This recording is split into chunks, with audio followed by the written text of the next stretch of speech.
at the end. The thrilling conclusion to our 4 years at Wade Hampton, complete with long gowns and square hats. Admittedly, the best is yet to come in this little ceremony, but just for a minute, let's reflect on the thing that we just finished. Let's reflect on the classes and the hallways that we're leaving behind, the teachers and administrators, friends and family who helped us through the past 4 years, who sometimes had to push or pull us forward. Many of us, myself included, will be parting ways with quite a number of close friends this year. In the words of A.A. Milne, esteemed author of the beloved series Winnie the Pooh, how lucky I am to have something that makes saying goodbye so hard. Indeed, many of us are just now beginning to realize the significance of these numerous adieus and farewells. High school sometimes seemed to stretch on so endlessly that one could almost imagine it having no end at all. And yet now we're graduating. In a similar sense, the walk of life that we're about to enter seems quite grand, stretching on into tomorrow and the next day and the day after, for as far as we can imagine. But life always proceeds in cycles, and these days too will come to a conclusion. It may take the form of a new career, a marriage, the beginning of a family, or maybe entry into the armed forces. But however the end finds us, the end will see us asking where the time went, and whether we will again see those that we have come to value.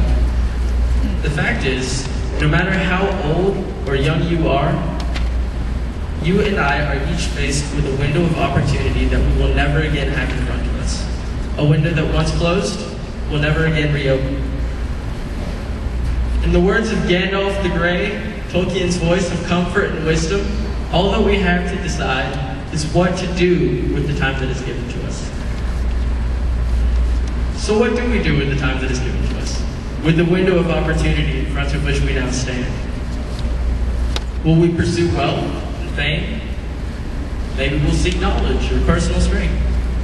To each of these there's some value, some pleasure, some satisfaction. But be careful what you choose to live for not all pursuits are equal, and there are many achievements that are just as quickly gotten as lost. I pray for myself and for each of you that we do not find emptiness at the end of the road that we choose to travel.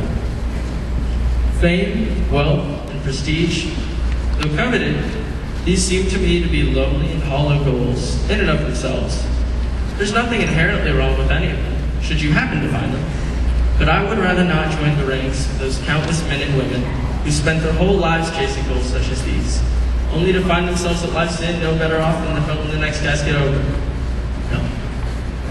It's the time and energy that we invest in people that persists, that ripples so unpredictably beyond the scope of that which we live to see. Consider the grand and immeasurable effects of a life well invested in others. Behind many celebrities, famous entrepreneurs, and agents of change in the world around us, you will find the story of a single person, or a few people, who never stopped caring, whose actions were life-changing. A few words, a kind or caring gesture, with appropriate timing, even simple interactions can prove incredibly life-giving to the people around you. So seek those around you in whose lives you might make a difference. Your actions could even alter the course of the life of another so much as to provide them with new perspective, new hope, new enthusiasm for the life that they were given. As much as is possible, choose to be a force for good in the world around you. No matter what adventure today marks for each of us, we can each be certain of this.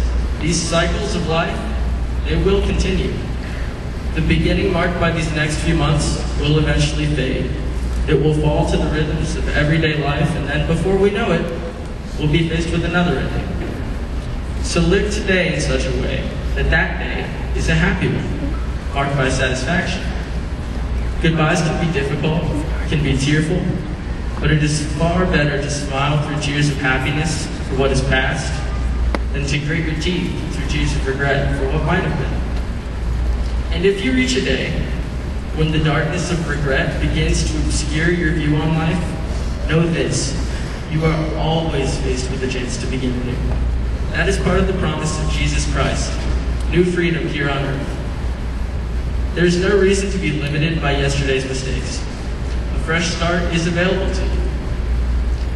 Each day is itself the beginning of the cycle, a window of opportunity all its own.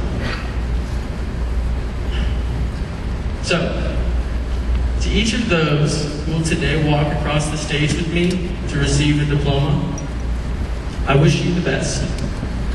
May God bless your pursuits wherever they take you, and may you always be cherished by those around you for the life that you are and that you give.